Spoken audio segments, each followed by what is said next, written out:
muy buenas a todos. Es un placer tenerlos un día más aquí por el canal de Entendiendo la Fisiología. Y el día de hoy vamos a hablar justo donde lo dejamos, ya acabando esta clase de fisiología endocrina, por lo menos esta tercera clase, ¿verdad? En donde vamos a hablar del hipotálamo hipófisis ovario, básicamente el sistema reproductor femenino y su relación con lo que viene siendo el sistema endocrino. Así que sin más dilación, vamos a empezar. Para entender todo esto, hay que entender lo que es el ciclo menstrual.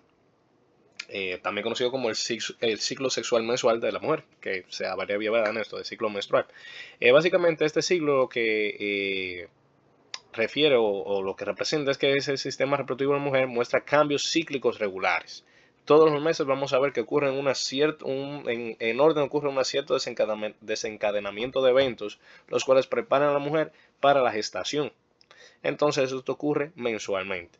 Estas preparaciones son periódicas para la fertilización y el embarazo y la duración es variable porque pueden haber mujeres que tengan un ciclo menstrual de pocos días, de unos 21 días, e incluso de ciclos menstruales de algunos 41 días. Por ende, se establece un promedio de 28 días. ¿Qué es lo que ocurre? Pues básicamente eso se rige mediante el ciclo ovárico. El proceso por el cual un huevo en desarrollo, un ovocito, ¿verdad?, se transforma en un óvulo maduro, es un proceso conocido como ovogenia. Entonces, en el proceso se crea un óvulo maduro, ¿verdad? Aquí tenemos ya el óvulo maduro en sí mismo, que vendría siendo el que vemos aquí, el este pequeño que vemos aquí. Bueno, aquí, que viene siendo conocido como folículo primordial, que es que en el óvulo se rodea por una capa epitelioide, una capa de células epitelioides, conocida como células de la granulosa, que son esas que vemos aquí. En el momento en el que el óvulo solamente se encuentra rodeado por una sola capa de estas células de la granulosa, es conocido como folículo primordial. Cuando aumentas los niveles de hormona estimulante del folículo, que como su nombre lo indica, fomentan el desarrollo del folículo, esas células de la granulosa empiezan a proliferar y entonces crean múltiples capas, creando incluso lo que viene siendo lo que es la célula de la teca. Teniendo una capa de las células de la teca interna y una capa de las células de la teca externa. ¿Qué hace todo esto? Y disculpen el ruido, que tenía el celular cerca y se sonó la notificación. Esto lo que hace que las células de la teca interna, en el caso de estas, que cabe destacar, no mencioné, en el folículo primordial estas células de la granulosa nutren el óvulo. En las células de la teca, que viene siendo esa proliferación de esas células de la granulosa, las células de la teca interna tienen una función muy similar a las células de la granulosa, nutrir el óvulo y la producción, y esto es muy importante, de estrógenos. Entonces aquí se crea el antro folicular, que viene siendo esta cavidad que vemos aquí, que es debido a ese líquido abundante en estrógenos. Ese líquido abundante en estrógenos hace que básicamente este folículo sea cada vez más sensible a la hormona estimulante del folículo y a la hormona luteinizante, que posteriormente la hormona luteinizante es la que va a actuar para formar el cuerpo lúteo.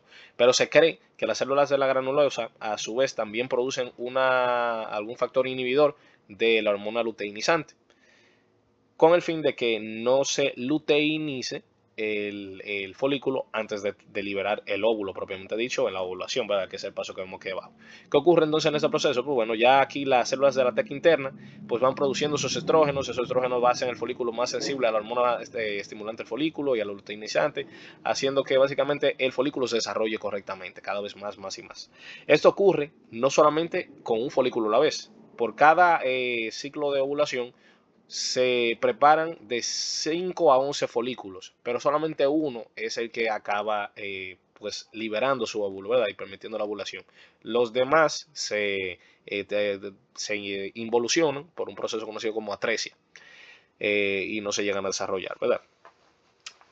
¿Cómo esto ocurre? Pues más uno de estos folículos es el que más se desarrolla, entonces este es el que al tener un desarrollo más avanzado es el que recibe todos los estímulos, entonces este es el que acaba creciendo suficiente como para poder liberar el óvulo, los demás se involucionan.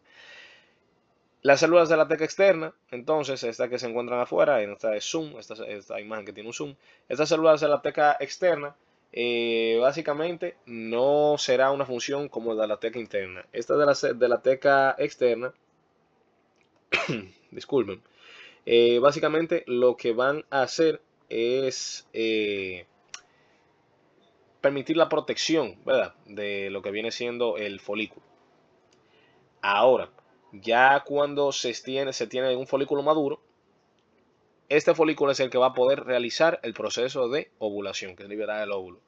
¿Cómo ocurre esto? Cuando en el cuerpo, específicamente en el momento antes de la ovulación, unas horas o días antes, se tiene un pico de hormona luteinizante. Y ese pico de la hormona luteinizante es la que permite que se libere el óvulo. Si no se tiene ese pico de la hormona luteinizante, no se va a tener esa liberación del óvulo. Cuando se libera el óvulo, entonces ahí se forma el cuerpo lúteo, que es eso que vemos aquí. Entonces el cuerpo lúteo es básicamente lo que ya se viene conociendo como donde se ejerce la función de la hormona luteinizante. Se podría decir que ya se inhibió el factor inhibidor de la hormona luteinizante, ¿verdad? Entonces se luteiniza el cuerpo lúteo. Este aquí era un color lipídico, un color bien amarillento. De hecho, por eso la hormona lleva ese nombre de luteinizante. Y el cuerpo lúteo es el encargado de la producción de grandes cantidades de estrógenos y progesterona principalmente. Por eso sí, creo que vamos a ver más adelante una diapositiva en la cual tiene un gráfico de las hormonas de estrógeno y progesterona. Y van a fijarse que luego de la ovulación hay un pico y hay un aumento en la progesterona. Y eso se debe a que el cuerpo lúteo empieza a producir mucha progesterona. Entonces, este aumento en la producción de estrógenos y progesterona van inhibiendo la producción o sea, hacen una retroalimentación negativa e inhiben la producción de gonadotropinas, porque viene siendo la hormona luteinizante y la hormona estimulante del folículo. Pero ¿qué pasa? Este mismo cuerpo lúteo va involucionando poco a poco, hasta por formar el corpus albicans, que es este cuerpo que vemos aquí. El corpus albicans al final del día se acaba convirtiendo en tejido epitelioide. Básicamente involuciona hasta desaparecer, básicamente. Y esto se repite cada mes. Ok, ahí tenemos la imagen que me serviría para explicarle lo de la parte de la menstruación. Entonces, en el ciclo ovárico, básicamente en humanos, no se forman folículos después del nacimiento, es importante saber eso. Entonces, al nacimiento, se tienen 2 millones de folículos. Durante el desarrollo fetal se tienen 7 millones, pero se deprecia muchos y al final, al momento del nacimiento, pues se tiene esos 2 millones, que de esos 2 millones, el 50% pasan por un proceso de atresia, como ya se mencionó. Y a la hora de la pubertad se tienen 300.000 folículos que pueden ser utilizados en cada ciclo ovárico. ¿Qué pasa? Como en cada ciclo ovárico se empiezan a madurar varios folículos y al final se atresian para poner un promedio 10 y solamente uno logra liberar el óvulo, pues se van perdiendo poco a poco, teniendo al final que se deben liberar en toda la vida sexualmente activa de una mujer, ¿verdad? De la pubertad en adelante, algunos 400 óvulos, ¿verdad? Sería lo de esperarse. Solo uno por ciclo adquiere la madurez, que es lo que ya se mencionó. ¿Por qué esto es bien importante? Porque eso es lo que imposibilita que se fecunden más de un óvulo y que hayan embarazos múltiples que pueden ser fatales y que normalmente en los casos que hay de embarazos múltiples, no siempre los fetos, ¿verdad?, acaban de desarrollarse. Al final no acaba teniendo vida a la hora del nacimiento, ¿verdad? Entonces, viendo ya de forma gráfica lo que viene ocurriendo en todo este proceso, vamos a ver que vamos a tener primero un proceso de menstruación. ¿Qué es lo que ocurre en el proceso de la menstruación? En el proceso de la menstruación, lo que ocurre es que el desarrollo, la proliferación del cuerpo uterino, ¿verdad?, ocurre gracias a los estrógenos y la progesterona. Los estrógenos ayudan a que la capa del útero vaya aumentando en grosor y la progesterona aumenta la vascularización también y aumenta mucho más ese grosor, permitiendo que se establezca más, ¿verdad? Cuando el cuerpo lúteo desaparece, estas paredes van a involucionar y entonces ocurre una descamación. Estas paredes están altamente vascularizadas, ocurren múltiples efectos vasoconstrictores por diversas prostaglandinas que se pueden encontrar en el tejido local y entonces esto involuciona y hace que ocurra el sangrado característico de la menstruación. Más adelante vamos a hablar específicamente de esto, pero quiero que se enfoquen en esto. Fíjense cómo en el momento de la proliferación, la etapa de proliferación, la etapa folicular, hay una acción principalmente por parte de los estrógenos, que cabe destacar que el principal estrógeno que en la mujer es el estradiol. También está la estrona, pero la estrona es importante, pero no es tan potente como el estradiol. El estradiol es algunas 12, 18 veces más potente que la estrona.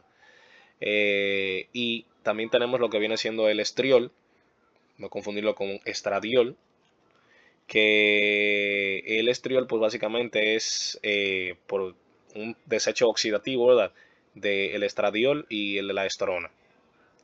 El estradiol es unas 80 veces más potente que el estriol.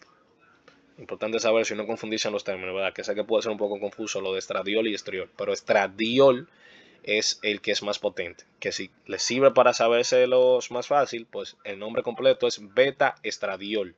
Ahí pueden saber cuál es más potente, ¿verdad? Beta estradiol es más potente que el estriol. Recordarse eso. Y obviamente beta estradiol es más potente que el estrón. Entonces, estos estrógenos, ¿verdad? Fomentan esa proliferación, aumenta el grosor de la capa del útero, el folículo se va desarrollando y entonces cuando ocurre ese pico de la hormona luteinizante es que ocurre la ovulación. Después de la ovulación se forma el cuerpo lúteo, entonces el cuerpo lúteo principalmente produce progesterona. Esto con el fin de que la progesterona, incluso hasta el nombre dice la función, ayuda más con la parte de la gestación, por donde prepara todo el ambiente para que la gestación pueda darse de una forma óptima. De hecho, esto se confirma muchísimo más sabiendo que si ocurre la fecundación, la placenta genera una hormona muy similar en cuanto a acción a la hormona luteinizante, conocida como gonadotropina coriónica humana. Esta hace que el cuerpo lúteo se mantenga en el tiempo, manteniéndose algunos 3 o 4 meses activo, cosa que normalmente no ocurre en lo que viene siendo en el ciclo menstrual, porque ya se dijo que es un ciclo que ocurre mensualmente. Por ende, se puede saber que durante el mes esa hormona luteinizante va a tener una acción limitada. Pero si ocurre la gestación, esta gonadotropina coriónica humana va a tener una acción similar a la hormona luteinizante, manteniendo el cuerpo lúteo durante más tiempo. Por ende, manteniendo más altos o manteniendo así altos, ¿verdad?, los niveles de progesterona y favoreciendo así unos primeros meses de gestación óptimos. Entonces, ¿qué ocurre? El cuerpo lúteo sintetiza múltiple progesterona, ¿verdad? Y cuando se involuciona y ya se forma el corpus albicans, que ya no produce estas hormonas, pues ya ahí ocurre el proceso de nuevo de descamación. Esos procesos, ahí el estrógeno y progesterona, como ya van a estar en niveles bastante bajos, pues se vuelve a activar la hormona luteinizante y la folículo estimulante, porque ya la retroalimentación negativa cesó. Como esa retroalimentación negativa cesó, pues entonces ya se puede volver a completar el ciclo o volver a iniciarlo, ¿verdad? Y vuelve la menstruación, luego la proliferación, y etcétera, etcétera, etcétera. Algo a destacar, que es bueno que se sepan eso, porque en el cuerpo humano no hay muchos ejemplos de retroalimentación positiva, pero aquí sí. Justamente este ejemplo sí tiene, en esta clase hay uno. Y es que mencioné que las células de la teca interna producen múltiples estrógenos. Esos estrógenos entonces son un ejemplo de esa retroalimentación positiva que va a ocurrir debido a que esos estrógenos hacen al folículo más sensible a la hormona estimulante del folículo y a la hormona luteinizante, principalmente a la estimulante del folículo, ¿verdad? Porque es la que va a permitir el desarrollo del mismo. Entonces, si está más sensible a esto, entonces cada vez vamos a tener una respuesta mayor y mayor y mayor. Entonces, por eso es un ejemplo de retroalimentación positiva del cuerpo. Es importante saber eso. Hablando de la parte de la menstruación normal, normalmente esta es predominantemente arterial, solo el 25% de la menstruación es de origen venoso. Contiene detritus celulares, prostaglandinas, grandes cantidades de fibrinolicina. Y esta fibrinolicina es un factor anticoagulante que hace que obviamente este sangrado menstrual pues no pueda coagularse. Ahora, la fibrinolicina puede ser insuficiente si el sangrado menstrual es abundante. Normalmente suele superar el sangrado menstrual a la cantidad de fibrinolicina disponible en el sangrado menstrual, ¿verdad? Para la redundancia, por repetirlo tantas veces eso, pero, ¿verdad? Puede ser insuficiente, pero suele ser normal. Ahora, no quiere decir que si excesivamente se está sangrando y están formándose múltiples coágulos, eso ya sí puede decantar un estado patológico y que debería la persona acudir a sus servicios de salud. Es importante saber esto, que aunque sea normal que se formen ciertos coágulos, en exceso no sería lo normal. La duración normalmente de la menstruación son de 3 a 5 días, debido a que ya ha pasado este tiempo, ya el epitelio uterino pues ya ha curado, ¿verdad? Y se pierde aproximadamente 30 mililitros e incluso hasta 80 si hay sangrado muy abundante a nivel menstrual. En cada menstruación se suelen pedir estos 30 a 80 mililitros de sangre. Esto afecta debido a múltiples factores de grosor del endometrio, medicamentos, enfermedades del sistema de coagulación. Importante saber esta partecita. En cuanto a los cambios cíclicos en el cuello uterino, su mucosa no sufre de descamaciones cíclicas. Si vamos a ver variaciones en el moco cervical, estrógeno lo hace más delgado y alcalino, mientras que la progesterona lo hace más grueso y celular, que es lo que vimos en la imagen que fui mencionando. Pero algo a destacar es que los estrógenos eh, fomentan el desarrollo un poco el desarrollo, ¿verdad? De lo que viene siendo el grosor del endometrio, ¿verdad? Fíjense que los estrógenos van actuando sobre el endometrio, aumentando el grosor, y la progesterona hace que sea más vascularizado. O sea que no sería del todo correcto decir que no hacen prácticamente nada sobre el endometrio, realmente sí. Pero esto que se menciona aquí es hablando del moco. Y en el momento de la ovulación, pues es más fino. Ahora hablando en el cambio de las mamas, el estrógeno y la progesterona son importantes en el desarrollo de las mamas. El estrógeno más bien en lo que es la proliferación de los ductos mamarios, el almacenamiento de tejido adiposo en estas zonas para que se desarrollen. Y la progesterona es más en la parte del crecimiento de los lóbulos y alveolos. Pero fíjense que ninguno de los dos, a pesar de que crean y desarrollan las suficientes estructuras para que se pueda tener un órgano de la lactancia, que viene siendo la mama, ninguna es la que finalmente hace el efecto de que se pueda dar la lactancia, ¿verdad? Lo que realmente hace eso es el factor final, que es la prolactina. Importante saber esto. Y verdad, los diversos estímulos que ya se mencionaron de la oxitocina en videos pasados, ¿verdad? De la oxitocina, cuando el bebé succiona el pezón de la madre, los diversos reflejos de contacto, la retroalimentación positiva que ocurre aquí, todo lo demás que ya se mencionó en videos pasados. Eh, Precisamente, estos estrógenos y progesterona son los responsables de la hinchazón y sensibilidad y el dolor percibido en los 10 días previos a la menstruación. Eso se debe a que se distienden estos ductos mamarios. Vamos a tener hiperemia, tiene un edema en el tejido intersticial, entonces hay alta vascularización en estos momentos para garantizar la función de dicho órgano, ¿verdad? Ahora, las mujeres tienen una diferencia en lo que viene siendo los niveles hormonales a diferencia de los hombres, porque ellas experimentan lo que es un periodo conocido como menopausia. Este periodo conocido como menopausia no es nada más ni nada menos que un cese en la producción de estrógenos y progesterona. Por ende, los ovarios dejan de responder a las gonadotropinas con edad avanzada y su función declina. Desaparecen los ciclos menstruales. Esto, ¿qué tiene como resultado neto? Tiene múltiples resultados, ¿verdad? Pero lo que va a hacer es que la mujer pues vaya perdiendo esa capacidad de gestar, porque vamos a perder esos estrógenos y progesterona, que son esenciales para dicha acción. Eso suele ocurrir entre los 40 y los 50 años de edad.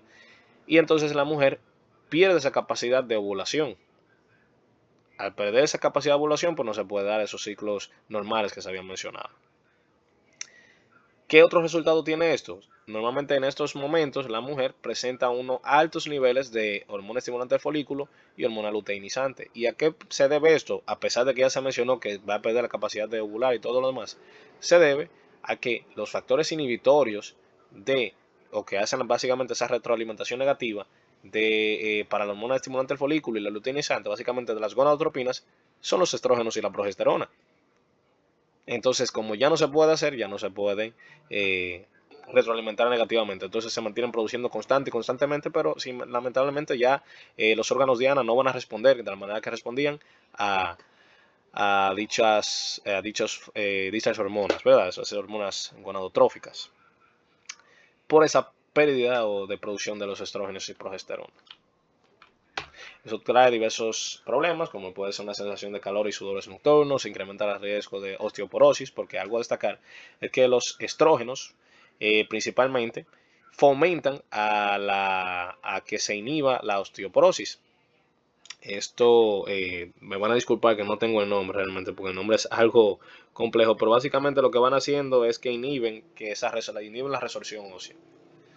Al inhibir la resorción ósea, favoreciendo ese factor inhibidor de la resorción ósea, pues entonces se tiene más absorción de nutrientes esenciales para la formación de hueso, como calcio, fósforo y demás.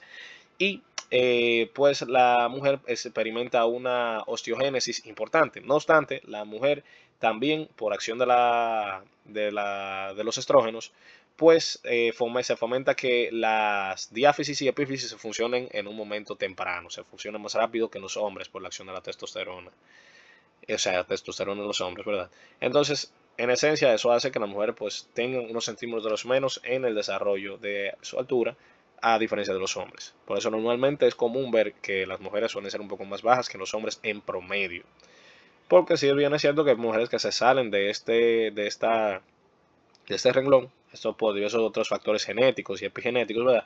Pero hablando específicamente de los estrógenos, pues normalmente una mujer que tiene una altura superior, ¿verdad? Si el motivo es plenamente por los niveles hormonales, pues se debe sospechar que tuvo una deficiencia en la producción de estrógenos. Esa deficiencia en la producción de estrógeno y progesterona, que cabe destacar esto, esos estrógenos y progesterona en la menopausia, también esa ausencia de eso lo que hace es que hasta cierto punto involucionen los órganos sexuales y adquieren una característica más de niño, lo que vienen siendo esos órganos sexuales femeninos. El útero involuciona en su tamaño y diversas características que tenía la mujer madura, pues ya pierden esas funciones, ¿verdad? Y se vuelven más similares a lo de un niño. Porque esos estrógenos y progesterona son los que fomentan esta formación, este desarrollo de estos órganos sexuales. También es importante saber eso. Entonces, ¿qué ocurre cuando la mujer entra en estado de menopausia? Todos esos beneficios, por así mencionarlo, que tenía de esta osteogénesis favorecida y todos esos factores protectores, pues se invierten. Entonces, la mujer empieza a hacer mucha más resorción ósea con el riesgo de desarrollar osteoporosis. Por eso las mujeres tienen más chance de desarrollar osteoporosis debido a este dato. Desarrollar enfermedad cardíaca isquémica y enfermedad renal. Todo esto. Ahora vamos a hablar de lo que viene siendo los estrógenos. ¿Cómo es que los estrógenos se van formando? Aquí vemos lo que ya mencioné, que son las estronas, el beta estradiol y el estriol. Todo esto se forma a partir de la pregnenolona, que en el video, creo me parece que fue en el video pasado que lo mencioné.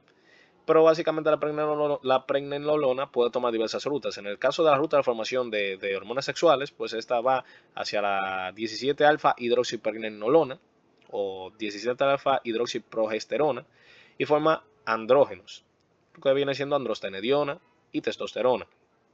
Estos por acción de la enzima aromatasa, que cabe destacar que esa enzima aromatasa se encuentra en las células de la granulosa, no se encuentran las células de la teca. Estas convierten estos andrógenos en las hormonas sexuales femeninas. Por ende, un déficit de la enzima aromatasa podría crear la masculinización del sexo femenino. Importante saber esto, que podría ser un motivo por el cual una mujer puede quedar masculinizada y tener rasgos masculinos, ¿verdad? Entonces, estos andrógenos, pues, llevan a esto. Algo que quizás ustedes podrían haberse imaginado, pues como esos estrógenos y progesterona, principalmente los estrógenos, ¿verdad? Que dan esa caracterización a la figura femenina, cuando se entra en estado de menopausia, pues es normal que aunque ya no se tenga esos niveles, pues se va a seguir generando andrógenos hasta cierto punto. Entonces los andrógenos, pues sí van a, por parte de la glándula suprarrenales, esos andrógenos que esta puede generar, pues sí pueden masculinizar un tanto al sexo femenino. Por eso se puede tener quizás un aumento en el cabello facial, ¿verdad? En el crecimiento del cabello facial, cosas características del sexo masculino. Se puede tener esa masculinización. ¿Qué pasa entonces con las hormonas femeninas? Pues básicamente se forman esos andrógenos son transformados por la enzima aromatasa y entonces se forman las hormonas sexuales femeninas que ejercen su función en el desarrollo de los órganos sexuales femeninos y las diversas características fenotípicas del sexo femenino.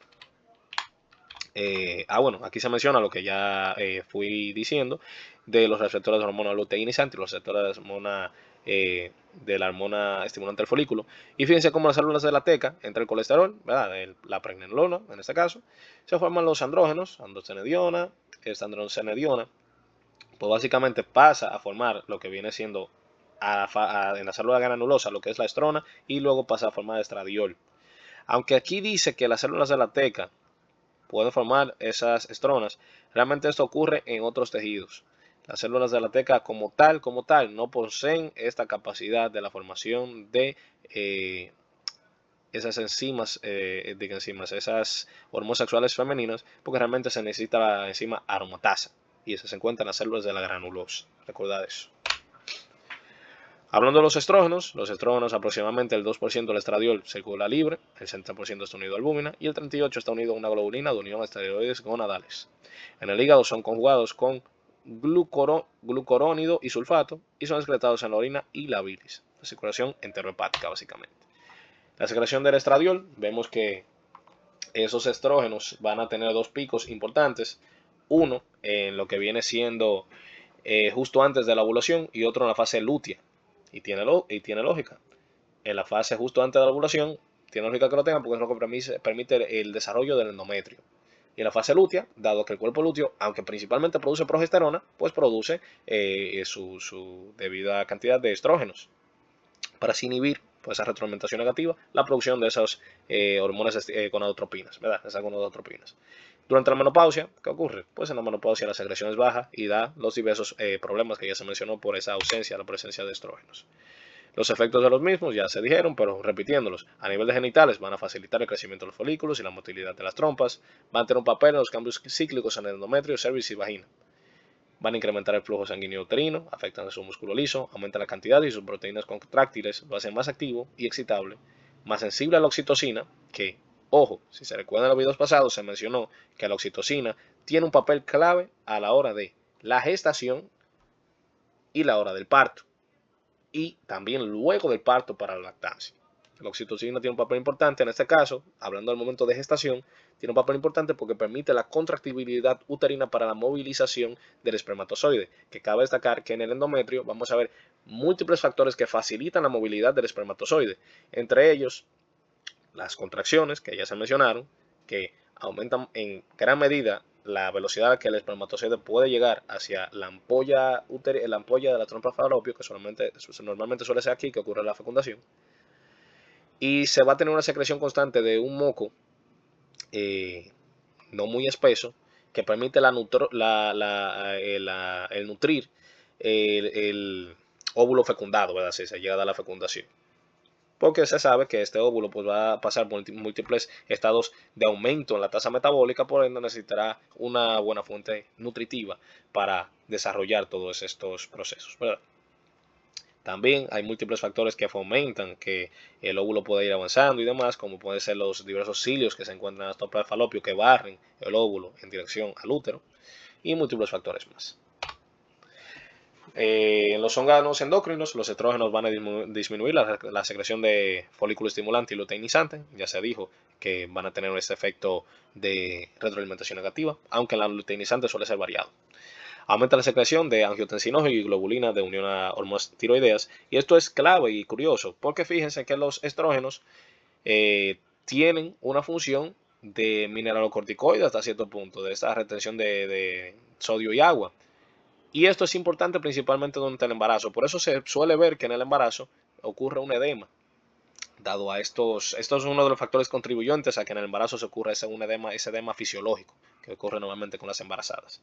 También se causa la cierre de las epífisis, que ya dije, la función de diáfisis con epífisis, y a nivel del sistema nervioso central incrementa la libido en humanos, actuando sobre neuronas en el hipotálamo. Da ese sexo sexual, ¿verdad? También a nivel de las mamas, ya se dijo, el proceso que van a tener es desarrollar los ductos, crecimiento durante la pubertad, la pigmentación de la aureola. En los caracteres sexuales secundarios vamos a tener cambios corporales de la pubertad como el desarrollo de las mamas, útero y vagina. Básicamente van a pasar de ser los órganos sexuales de una niña a los órganos sexuales de una mujer. Por ende, es clave saber de que en la menopausia estos pueden incluso involucionar y volverse o regresar, ¿verdad?, a ser un poco más infantiles. El útero disminuye de tamaño y todo lo demás. Bueno, básicamente ya se mencionó eso, de lo de la función de la ganancia de sal y agua y la ganancia de peso justo antes de la menstruación. Eso sí último no lo mencioné, la ganancia de peso justo antes de la menstruación. Que cabe destacar que también hay un efecto a nivel de la temperatura que normalmente justamente en el momento donde ocurre la ovulación se ve un aumento brusco de algunos 0,3 grados Celsius en la temperatura de la mujer, pero un aumento bastante brusco ocurre en ese momento de la ovulación. Normalmente suele tener una temperatura mucho mayor que su estado basal. Se dice que los estrógenos son beneficiosos para prevenir el acné, reducen el nivel de colesterol plasmático, vasodilatación por incremento del nivel del óxido nítrico y efectos en los huesos que ya fueron mencionados, que evitar esa resorción ósea y aumentar la osteogénesis. El mecanismo de acción se da mediante dos tipos de receptores, los ER-alfa y los ER-beta, El ER alfa se codifica en un gen del cromosoma 6 y el ER beta con un gen del cromosoma 14. Ambos son miembros de la superfamilia de receptores nucleares. Después de unir estrógenos forman homodímeros y se unen al ADN. El ER alfa se encuentra en lo que es el nivel de útero, riñones y hígado y corazón. Ojo con eso. Y los ER beta a nivel de ovario, próstata, pulmones, tracto gastrointestinal y sistema hematopoyético y sistema nervioso central.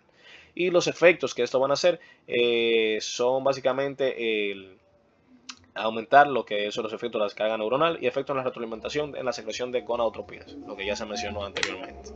Ahora hablando de la progesterona, que principalmente esta es la principal hormona gestágena que se tiene.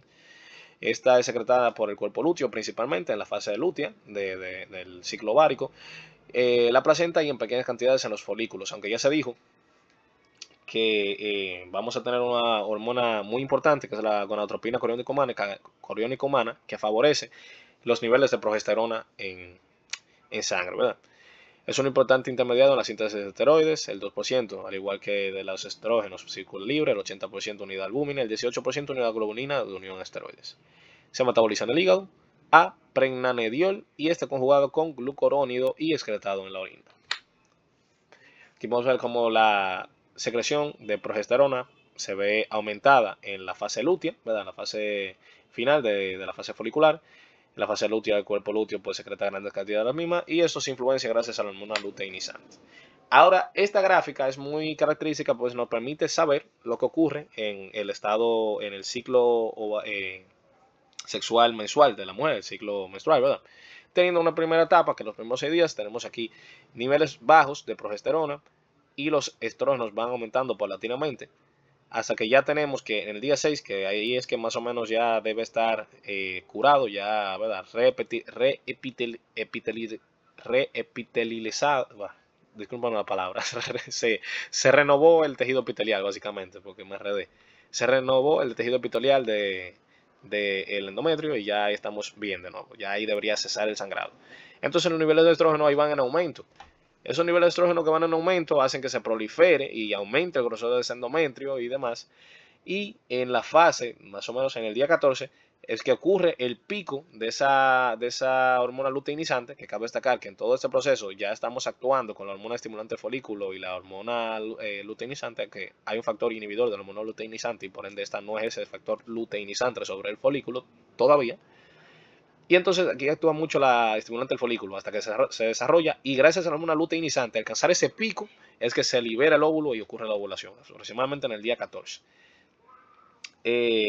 Aquí se tiene que se empieza a formar el cuerpo lúteo, ya el óvulo fue liberado, y entonces el óvulo está liberado, pues bueno, va a ocurrir el proceso de que si se da la gestación, pues perfecto, si no, pues ya ocurre todo el proceso como se ve aquí y vuelve a la menstruación. Pero ¿qué pasa? En la fase lútea, esa fase lútea es que la hormona luteinizante está ejerciendo su verdadero trabajo. La hormona luteinizante, pues luteiniza lo que quedó del folículo y crea el cuerpo lúteo, que es el encargado de la producción de múltiples estrógenos, pero principalmente progesterona. Por eso, fíjense en la línea verde que es en la fase lútea que la progesterona tiene un pico. Y luego esa vuelve y desciende, mediante se va involucionando el cuerpo lúteo al corpus albicans, básicamente. Aquí podemos ver otra gráfica que ilustra básicamente lo mismo, pero ya ahora enfocándonos también en la hormona luteinizante y la FSH. Y fíjense aquí cómo ese pico amarillo es lo que marca el momento de ovulación, que es cuando ocurre ese pico de la hormona luteinizante. Actualmente se desconoce el por qué ocurre este pico de la hormona luteinizante, porque se vio que al administrar estrógenos en una mujer, estrógenos exógenos, ¿verdad? Se vio que el desarrollo del endometrio se ve muy favorecido y demás, y que en un inicio se tiene una disminución parcial de la hormona luteinizante y folículo estimulante, pero luego ocurre un pico en el cual aumenta de 8 a 10 veces la cantidad de hormona luteinizante presente y unas 2 veces más la de folículo estimulante. Se desconoce el por qué esto ocurre porque paradójicamente sería contrario al efecto que deberían tener los estrógenos sobre estas hormonas, porque los estrógenos deberían tener un enfoque más inhibidor, que por eso es que se cesa la producción o la liberación de estas hormonas en presencia de progesterona y estrógeno. Fíjense cómo están los niveles de estas dos hormonas en presencia de estrógeno y progesterona, que mientras más aumenta el estrógeno y progesterona, estas van disminuyendo en cantidad. Al momento se desconoce con exactitud el porqué de esto. La progesterona, como ya dije, perdón, tiene diversos efectos, pero principalmente tienen un fin a la hora de la gestación. Sus principales órganos diana son el útero, para prepararlo y hacer que sea el mejor medio para que el óvulo, ¿verdad?, pueda desarrollarse, ya el óvulo fecundado, es un desarrollo en las mamas y en el cerebro. O sea, una acción, ¿verdad?, sobre las mamas y el cerebro. Es responsable de los cambios progestacionales del endometrio, como ya dije, cambios cíclicos en el cervix y vagina, efecto antiestrogénico en células miometriales y reduce su excitabilidad y su sensibilidad a la oxitocina. ¿Por qué esto es importante? Porque esto es lo que hace que disminuye la fuerza de esas contracciones que ocurren, favoreciendo a que básicamente no vaya a haber problemas con el óvulo que va, ya, ¿verdad?, que fue fecundado en eso. Creo que más adelante se menciona, y si no, pues bueno, no creo que, bueno, no sé si se mencionaba como más específico, ¿verdad? Pero básicamente es eso, que va para reducir esa excitabilidad que tiene la oxitocina, básicamente ese músculo por la oxitocina. También se va a reducir el número de receptores de estrógeno en el endometrio e incrementa la conversión de estradiol a estrógenos menos activos. En la mama estimula el desarrollo de los lóbulos y alveolos, ya eso se dijo, el índice de la diferenciación del tejido ductal preparado por los estrógenos, induce y favorece la función excretoria de la mama durante la lactancia, que también fue mencionado. Y es importante saber que grandes dosis de esta son las que principalmente van a inhibir la hormona luteinizante. Esta es la que ejerce esa función inhibitoria de la hormona luteinizante, principalmente, ¿verdad? Es la que principalmente lo hace. También hay otros factores que no los mencioné anteriormente que pueden inhibir la secreción de hormona luteinizante y hormona estimulante del folículo. Y otro factor que lo favorece, que es producido por las células de la granulosa, que es la activina, que como su nombre indica, favorece estos procesos, y la inhibina, que esa es conocida en el sexo masculino, producida por las células de Sertoli, y en el sexo femenino por las células de la granulosa, que inhiben la producción de esas células gonadotróficas. Obviamente los momentos clave de la secreción de estas hormonas pues sería en el momento de la activina, pues en el momento en el cual se tiene desarrollado el folículo, y en el momento de la inhibina, en el momento en el cual se tiene que inhibir dicha secreción de las hormonas gonadotróficas, como puede ser en el momento en el cual ya hay presencia suficiente de estrógenos y progesterona, ¿verdad? Esto estimula de forma termogénica, responsable de aumento de la temperatura en la ovulación, como ya se dijo, que cuando se tiene ese pico y en la hormona luteinizante y se ovula, pues entonces se tiene un aumento de la temperatura de unos 0,3 grados Celsius. Eso se da gracias a la progesterona. Estimula la respiración y altas dosis de esta producen natriuresis, sin un efecto anabólico significativo. El mecanismo de acción, igual que los demás esteroides, receptores PRA y PRB. Ahora hablando de lo que es la relaxina, que es otra hormona, es un péptido hormonal producido por el cuerpo lúteo también. Y por el útero y la placenta en las mamas de mujeres, y por la próstata en los hombres. Durante el embarazo, eso es lo que tiene un fin de relajar la sínfisis púbica y suavizar y dilatar el cuello uterino. Inhibe las contracciones uterinas. Discúlpeme, era aquí que quería caer. Que dije anteriormente que mencionaba una hormona que inhibía las contracciones uterinas también, pero es esta también que lo hace, la relaxina. En la mujer no embarazada, esta se encuentra en el cuerpo lúteo y en el endometrio durante la fase excretora, pero no la proliferativa. Aquí se desconoce la función de la relaxina, ¿verdad? Pero en el caso de ya cuando se gesta, cuando hay una fecundación, pues sí tiene esas funciones que son claves, ¿verdad? De ya que se fecundó el óvulo, pues ya lo que va a pasar es otro tipo de procesos, los cuales se tiene que preparar el ambiente para que el feto pueda desarrollarse, ¿verdad? El hombre se encuentra en el semen, donde ayuda a mantener la movilidad del esperma y su penetración al óvulo. Importante saber esto. En cuanto a controlar la función ovárica, a modo de resumen, pues se puede tener que la hormona estimulante del folículo va a encargarse, como dice su nombre, de madurar los folículos. Ambas hormonas van a ser responsables de la maduración final del folículo y permitir que ocurra la ovulación. El pico del LH, de la hormona luteinizante, ¿verdad?, es la encargada de que ocurra la ovulación. Si este pico no se da, no ocurre la ovulación y se tiene un ciclo aovulativo. Y la hormona luteinizante estimula la secreción y básicamente de estrógenos y progesterona, que son los inhibidores de la hormona luteinizante y la folículo estimulante. El control hipotalámico de este eje va a ser la hormona liberadora de gonadotropina, que actúa sobre la adenohipófisis, y la adenohipófisis libera la hormona estimulante de folículo y la luteinizante, y esta actúa sobre sus órganos diana, que son pues los folículos y el cuerpo lúteo debidamente cuando ocurra ese factor, ¿verdad?